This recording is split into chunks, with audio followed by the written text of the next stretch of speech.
So I titled this the Ofori-Atta Conversation. And I'm saying to you that the NDC's communications advisory, I should say, actually lost the Ofori-Atta battle. Do you know why? The story starts with members of parliament of the MPP who announced that they don't want Ken Ofori-Atta to continue as finance minister, and therefore they are giving the president ultimatum, something that was very completely incongruous, totally against parliamentary practice, but they did anyway. They said they don't want Ofori-Atta that. And then the minority in parliament also brought up a censure motion, and then President Mahama comes to speak. To President Mahama's communications advisory, when he was presenting his message, first as former president, and then as candidate for the next election, which is 2 years away, under no circumstances should they have allowed President Mahama to talk about Ofori-Atta. No, Ghanaians don't want to hear that. And that's why his message was very badly received. Because if you are former president, former vice president, former president, candidate for the next election, and you are coming to address Ghanaians in an economic crisis, and you tell the president that sack Ken Ofori-Atta, your finance minister, that's below President Mahama's level. He's president, he's addressing Akufo Addo and the MPP. So he didn't succeed in telling Ghanaians that I'm the alternative. He's talking about Ken Ofori-Atta. He should leave Ken Ofori-Atta to Sam George and Kisela to force, and President Mahama must present himself in the majestic former president and president in waiting by dealing with the issues at the president's level. For him to come down and discuss Ofori-Atta, he will lose the interest of the people. And that's exactly what happened on Thursday. He lost the interest of everyone. After President Akufo Addo spoke, the nation was engulfed with his speech, whether as a joke on Sikampe Dede or whether about encourage your currency and say nice, on Facebook, people say, my currency, I love you, everybody was fooling around with it. Whatever it is, President Akufo Addo captured the mood of the nation, and he got the nation talking about his speech 48 hours after he spoke. When President Mahama finished on Thursday, we went to bed on Friday, everybody was asleep. What is he saying? Because he said Ofori-Atta. Who cares about that? That's number one. Number two, the NDC Communication Advisory ought not to have focused this on one individual, because you want to take out the entire MPP and bring in your government. So you talk about the entire MPP, that the MPP is bad.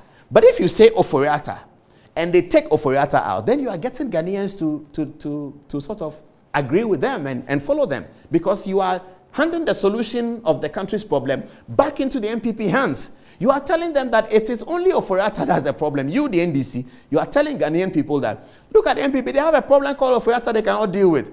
Okay, so tomorrow MPP deals with the Ofori-Atta problem. You have redirected Ghanaians to the MPP. That's what you are doing in communication, in PR, psychological PR. You are directing Ghanaians to the MPP. You are telling them that, look, they have a player that they cannot substitute.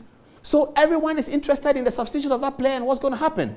If that player gets substituted, you, the NDC, you have lost the attention of the voters. They are going to focus. And on our own Facebook page, which is very small and which is not scientific, when we put videos up from our last Thursday program, was it Thursday? I think it was Tuesday. We talked about Ken Ofori-Atta. Interest was not very high. We talked about President Mahama himself. Interest was not that high. The highest interest was the video we put out on who replaces Ken Ofori-Atta.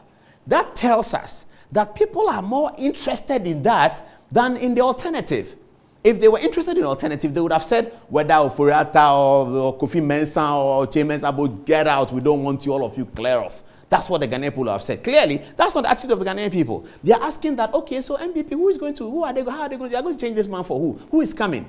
And that is because the NDC has handed that to the MPP in communication. Don't take my advice, but I'm telling you that your PR advisory must work better than that. We need a very competitive PR for 2024. We don't need a lopsided one. At this rate, with this kind of advisory, it's getting lopsided. So, little advice for the NDC. Focus, focus, focus, and let Ghanaians know that you can do it. But I can also understand the NDC problem, because they have this major problem, which is that whatever President Mahama says, he must juxtapose it against what he did, because he has done something, and what he did is verifiable. And in the modern digital age, there are videos of what he did. So President Mahama must walk a tight rope when he's speaking publicly. Because if he says something, it will come back at him. Now, look at this situation. Two presidents, two of them, presidents, okay? Former president, former vice president, now in the second term.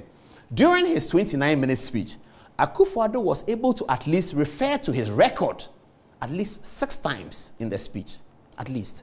when he said, we will do it just like we did with COVID.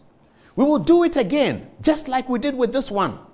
Trust me, this one too shall pass. Because we did this, we will do this again. He said the same way in which we set up free SHS, we will do this again. Akufo Addo was able to say that. John Dramani Mahama was not able to say a single thing about, because we did this, we can solve this problem better. MPP should be doing what we did. John Mahama was not able to say that.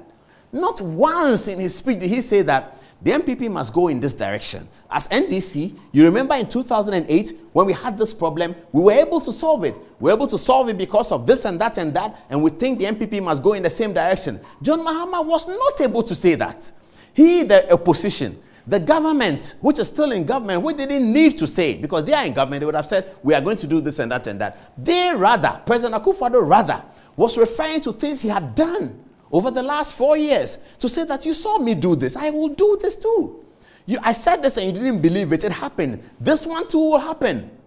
So if you look at the two leaders, one of them exiting the ballot, the other one continuing on the ballot, and the one continuing on the ballot is not offering the hope and is not even offering repeat business, then that's a problem. And that's what I observed from a purely communication advisory perspective, that something must change around President Mahama's communication advisory. Not so that he wins or he loses, it doesn't matter that much, but so that the standards of the communication for the election is raised to the highest level.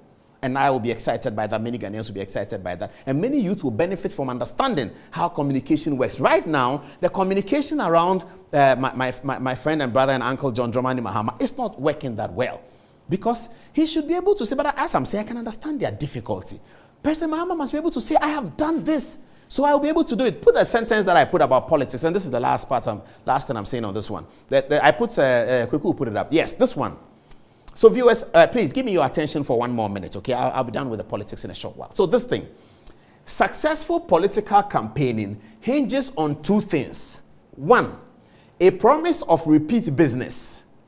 Two, freshness of ideas that creates excitement about change.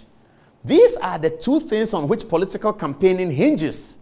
It doesn't mean that it's 100%. A campaign cannot hinge on this one and still win. That works.